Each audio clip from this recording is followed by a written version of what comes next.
Hello! E aí pessoal, beleza? Vamos lá para mais uma aula. Hoje vamos falar de biomas brasileiros. Essa aula é exclusivamente para o pessoal do 7º ano, uma aula mais rasa.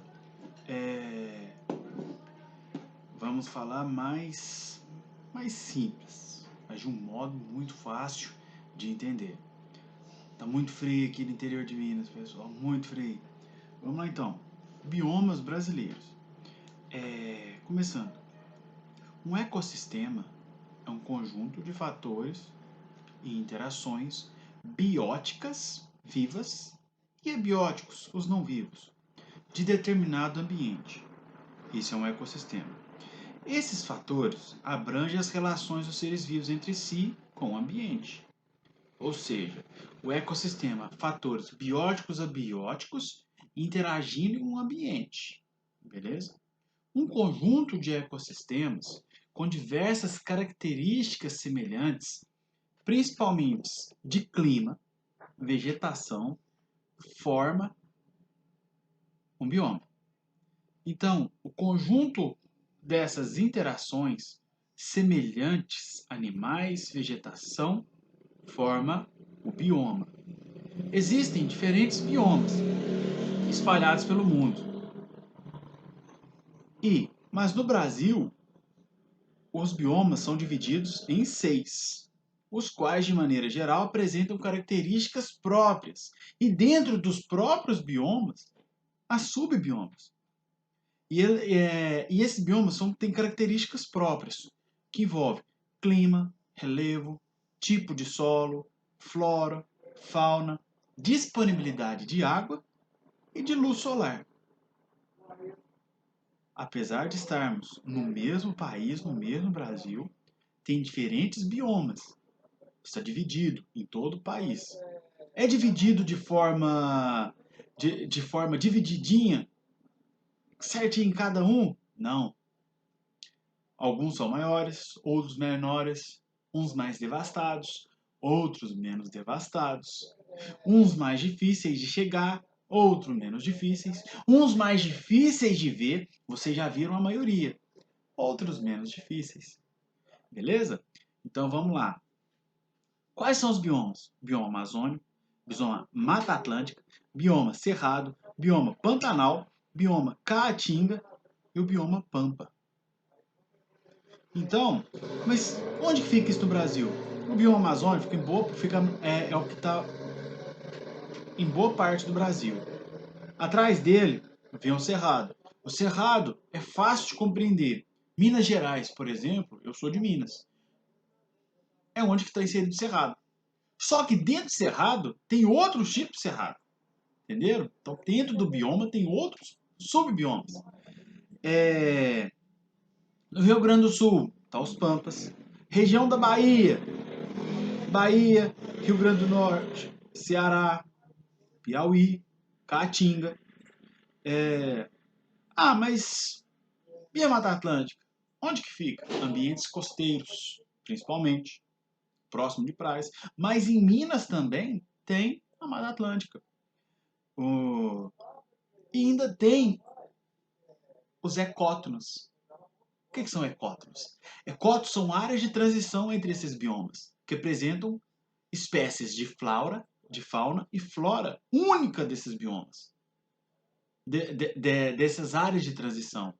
Ou seja, além dos biomas que têm flora e fauna característica, ainda tem as áreas de transição que têm flora e fauna característica desses dois locais. Beleza? Continuando então. Flora é o conjunto de espécies vegetais de determinada área. Fauna, conjunto de espécies animais de determinada área, com exceção da espécie humana. Beleza? Vamos começar falando sobre o bioma amazônico. O bioma amazônico é o maior do Brasil. Ele vai ocupar cerca de 49% do território brasileiro. E se estende pelos estados do Acre, Amapá, Amazonas, Pará, Roraima, Rondônia, Mato Grosso, Maranhão e Tocantins. Olha que monte de estados ele cobre. E o mais legal do bioma amazônico é que nessas regiões chove a maioria dos dias. quanto maior no estado, quanto maior a densidade da floresta desse bioma, mais chove no dia.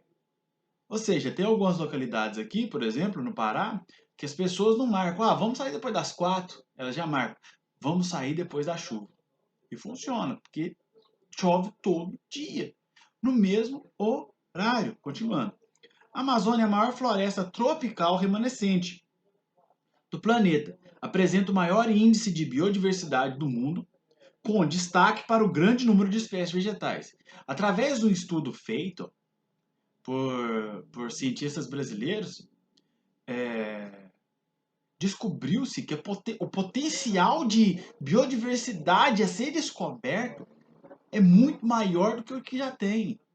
Ou seja, a gente tem um número de espécies de flora e fauna X, mas o número a ser descoberto é maior, é 2x. Falta estudo, falta pesquisador na área e falta de incentivo para pesquisar. Continuando. A principal paisagem da Amazônia é de floresta verde e densa em terra firme.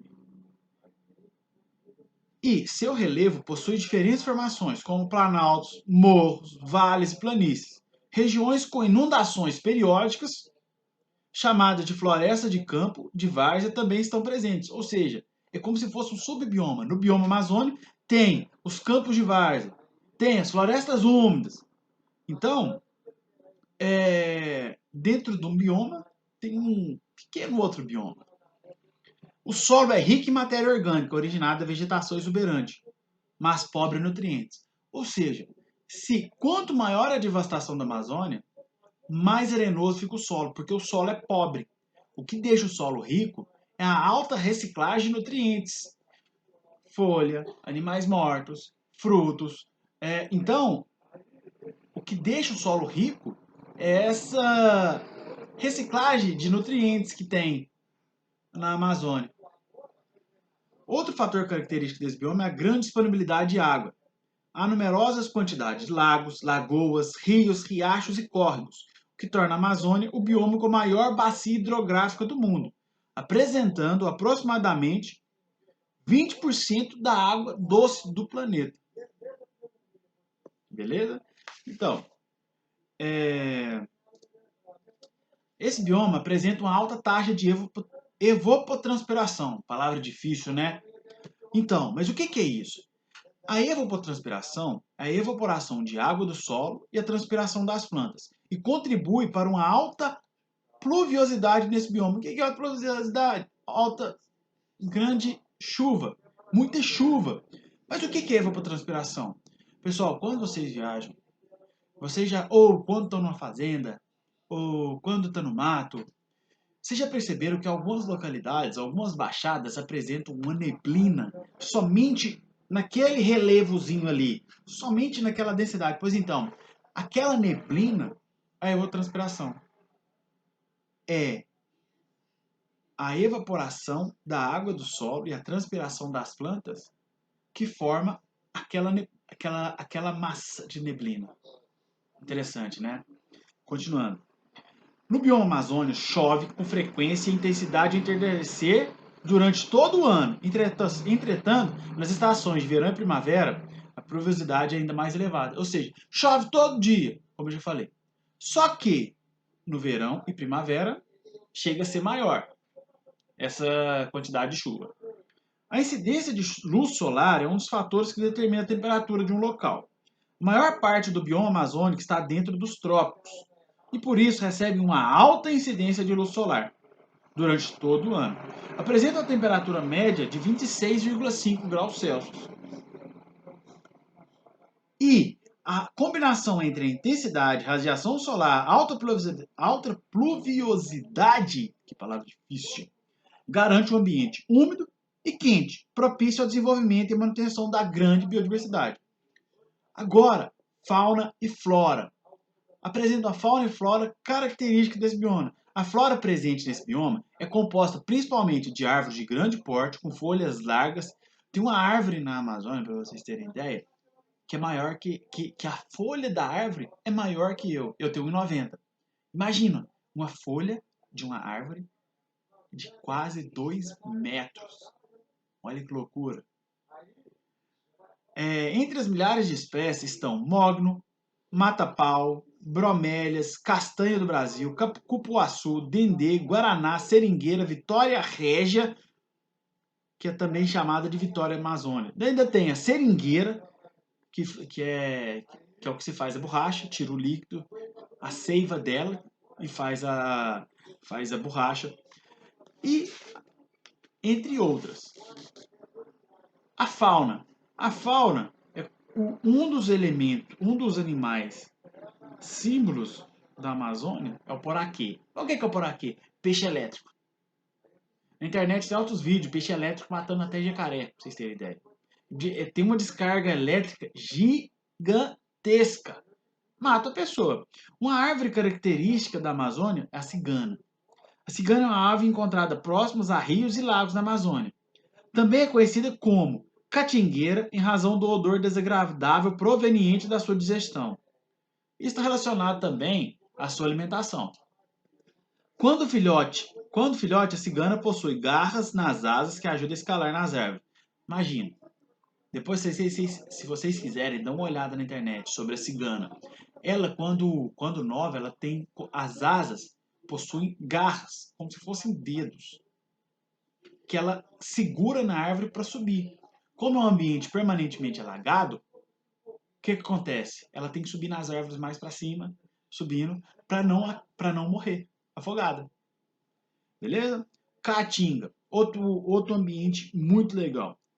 Caatinga está presente nos estados Ceará, parte da Paraíba, Pernambuco, Piauí, Rio Grande do Norte, Alagoas, Sergipe, Bahia e pequenos trechos de Minas Gerais e do Maranhão. Esses trechos de Minas Gerais eu já vi. A Caatinga é uma floresta extremamente seca. Você olha assim e você pensa, nossa, esse lugar aqui é pobre de nutrientes. Pessoal, mas tem grande quantidade de animais. A flora é incrível, é característica desse ambiente, a flora. E quando chove, fica tudo verde. Tudo verde. É um dos ambientes mais lindos que eu já vi. A Amazônia é bonita, mas a Amazônia todo mundo conhece. A Caatinga não. A Caatinga, ela é quando chove, nossa, é lindo.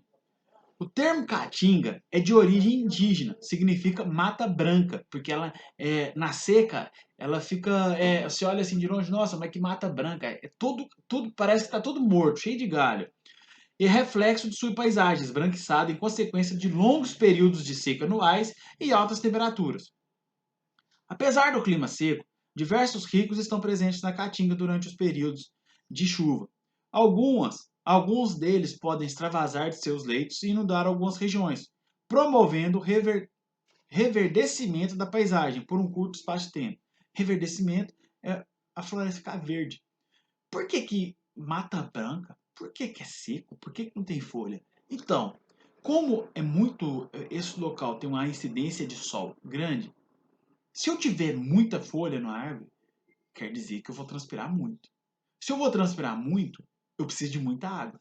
E é um local que não tem muita água. Então, as árvores perdem as folhas, com isso, a evapotranspiração delas é menor. Se perde água, precisa de menos água e sais minerais para sobreviver. Pluviosidade e temperatura. Na Caatinga, os períodos de chuva, apesar de raros, normalmente acontecem no outono e no inverno, e em quantidade inferior a qualquer outro bioma. Ou seja, na Caatinga chove menos. Em razão de sua localização geográfica, que determina a alta incidência de luz solar e das características locais do solo, entre outras, o bioma Caatinga apresenta altas temperaturas durante todo o ano, variando de 21 graus Celsius nas épocas mais frias. Ó, pra você ver, no frio faz 21. Geralmente 21. E 28 graus nas mais quentes, nas regiões próximas a matas e rios. As temperaturas podem ser mais baixas. Ou seja, próximo das matas faz menos calor. Por isso a importância de se preservar. Fauna e flora. Apesar do clima semiárido, o bioma Caatinga apresenta uma alta diversidade de seres vivos, com um elevado número de espécies endêmicas. Quando fala espécies endêmicas, significa que são espécies que somente existem ali. Ou seja, que ocorre somente naquela determinada região. Na maioria da região, a flora corresponde a gramíneas, arbustos e árvores de baixo e médio porte. Espécies como cactos e arbustos de folhas pequenas são comuns. Os cactos referem a um grupo de grande variedade de espécies nessa região, tais como mandacaru, xique-xique do sertão e a palma. Para nós que somos de Minas, eu, por exemplo, é difícil você imaginar um ambiente desse jeito. Mas eu já vi no norte de Minas. Pessoal, é desse jeitinho que o livro fala. Mata branca, muito cacto, mas quando chove, fica lindo, lindo. De maneira geral, eles apresentam as adaptações relacionadas à retenção e armazenamento de água pelos vegetais. Os espinhos do cactus, por exemplo, são folhas modificadas, que apresentam redução da superfície foliar. Se tem redução da superfície foliar, perde menos água, concorda? A barriguda, ou paineira branca, é outro vegetal típico desse bioma. É uma árvore que ela tem o caule, e boa parte do caule, aí ela sofre ela fica grande na região do caule, porque acúmulo de água. É uma árvore maior, então ela tem que acumular água para poder se manter nos períodos secos. Entre as aves que existem ali, podemos citar o carcará, o asa branca, o gralha canção, a arara azul de liar, habitantes típicos desse bioma. A ararinha azul, até o ano de 2018, era considerado um período crítico de extinção. Também tinha como habitat natural a caatinga. Para mostrar para vocês que é um ambiente propício, alguns anfíbios em geral, sapos, eles necessitam de muita água, precisam de umidade para viver. Tem uma espécie de sapo que é endêmica desse local. O sapo da caatinga, também chamado, o nome científico dele, Pleurodema diplolister. É um sapo que é endêmico desse lugar. Ele consegue sobreviver ao clima quente e seco desse bioma. Nos meses de seca, esse sapo se enterra a 1,8 metros de profundidade, onde encontra a água que penetrou no solo das chuvas anteriores, podendo permanecer enterrado por 10 meses. Ou seja, ele entra como se fosse no estado de hibernação. Diminui o seu metabolismo, com isso ele necessita de menos alimento e consegue sobreviver. Beleza? Vamos ficar só com esses dois biomas. Qualquer dúvida, volta no vídeo ou manda e-mail para mim. Meu e-mail é marcosherpeto@gmail.com. Qualquer dúvida é só mandar para o meu e-mail ou faço um vídeo específico da sua dúvida. Beleza? Então, daqui a pouco eu volto com mais explicação.